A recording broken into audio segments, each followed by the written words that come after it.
the MCI into a money-making machine wasn't a one-man job. Ketan Desai engineered the entire medical scam with the help of his people, all occupying top posts in the MCI. Dr. Kesavan Kutti Nair, Vice President of the MCI. He held fort when Desai was ousted by the Delhi High Court on corruption charges in 2001, till his acquittal in 2008. Dr. A.R.N. Setalvad, Secretary of the MCI. He said to have passed files to Desai when he was ousted and continued to appoint cronies to the MCI. Dr. Ved Prakash Mishra, Chairman of the Finance Committee, who handled all financial transactions on behalf of Desai, which the CBI is looking into very closely now. Dr. Devinder Kumar Sharma, member of the Executive Committee. He reportedly granted certificates to doctors without recognized MBBS degrees. Dr. Usha Sharma, member Executive Committee of the MCI. She said to have granted recognition to medical colleges without mandatory facilities. It had absolute power. It was captured by one individual who put his cronies in place. He then realized that he could blackmail medical colleges. He realized that he could create an ATM machine in the medical licensing regime, which he did. If they couldn't make colleges pay, they sold the seats. There are two medical entrance exams, the state and the central. Often, students who got through both exams would opt out of the state quota for a better central college. Breaking the law, Desai would withhold this information and sell the vacated state seat to the highest bidder. A postgraduate seat for anywhere between 50 lakhs to 2 crore rupees. An MBBS seat for 25 lakh rupees. The college providing the seat would also get its cut.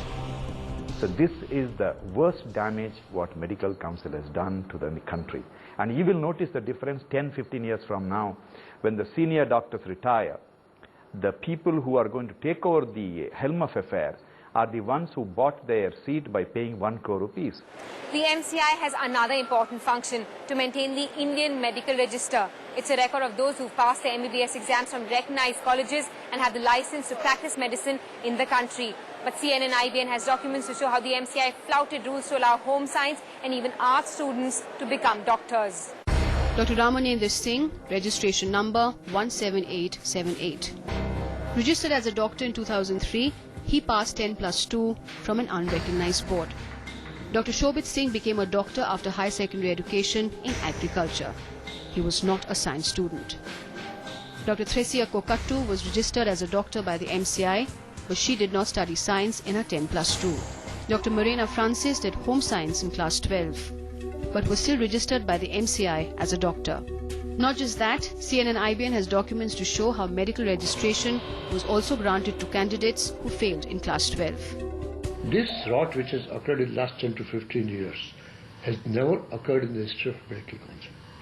There are many reasons for it which should be investigated properly. The result? The scary prospect of doctors we can't trust. Coming up, doctors with fake certificates practicing in Delhi. The Shanti Mukund Hospital, which sent us the list of 8 doctors, and out of these 8 doctors we found that the 7 were the forged one. Munna Bhai MBBS is no longer just fiction. Today is the shameful reality of a profession that's on the decline. MBBS, Munna Bhai, or MBBS.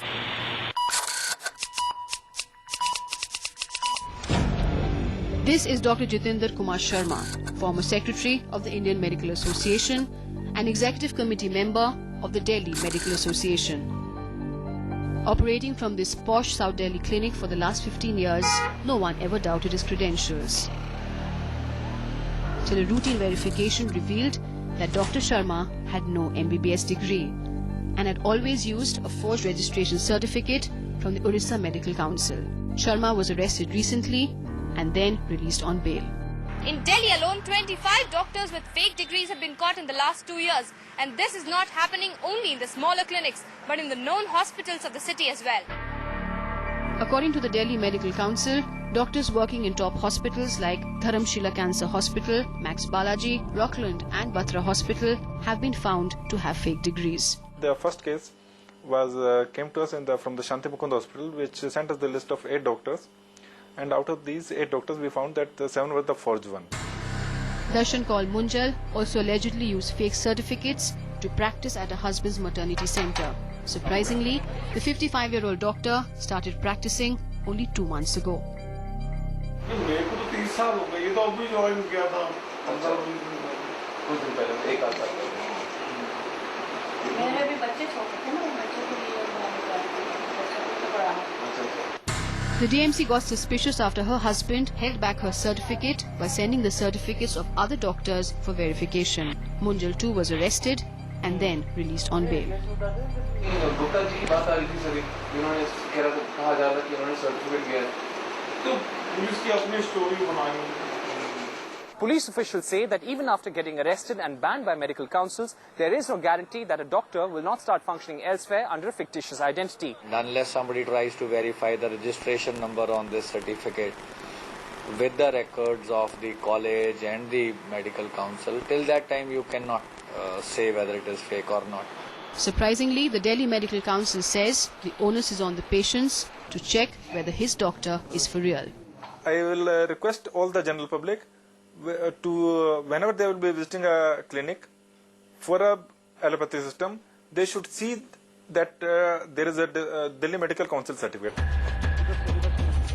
Ketan Desai's arrest brought out in the open what everyone in the medical fraternity always suspected, but rarely spoke about. Even the Prime Minister's Knowledge Commission in 2008 had recommended that the MCI be disbanded.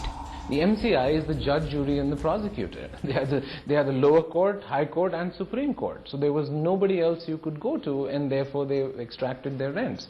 So I think architecting the new regulator in a way that it cannot be captured by either an individual or a group is very important. But that didn't happen.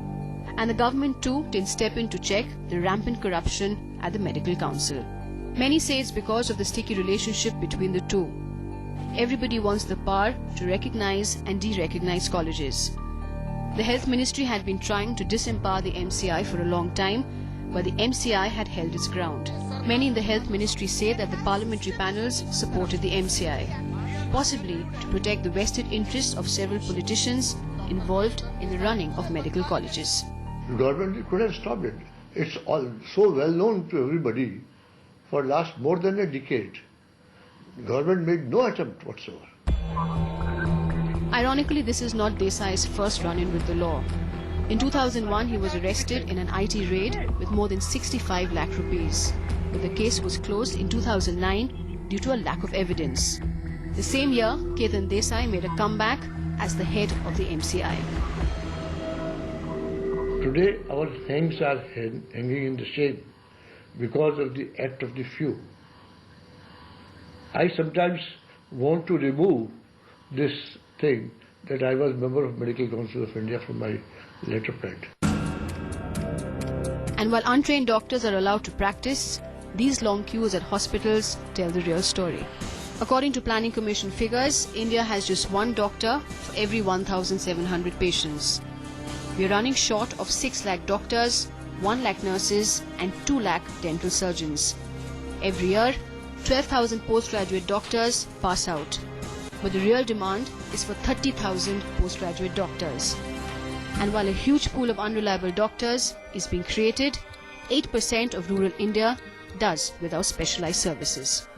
The MCI minted crores by risking people's lives and betraying the greatest relationship of trust that between a doctor and his patient. As thousands of untrained doctors now parade as specialists of their trade, the license to save often becomes the license to kill.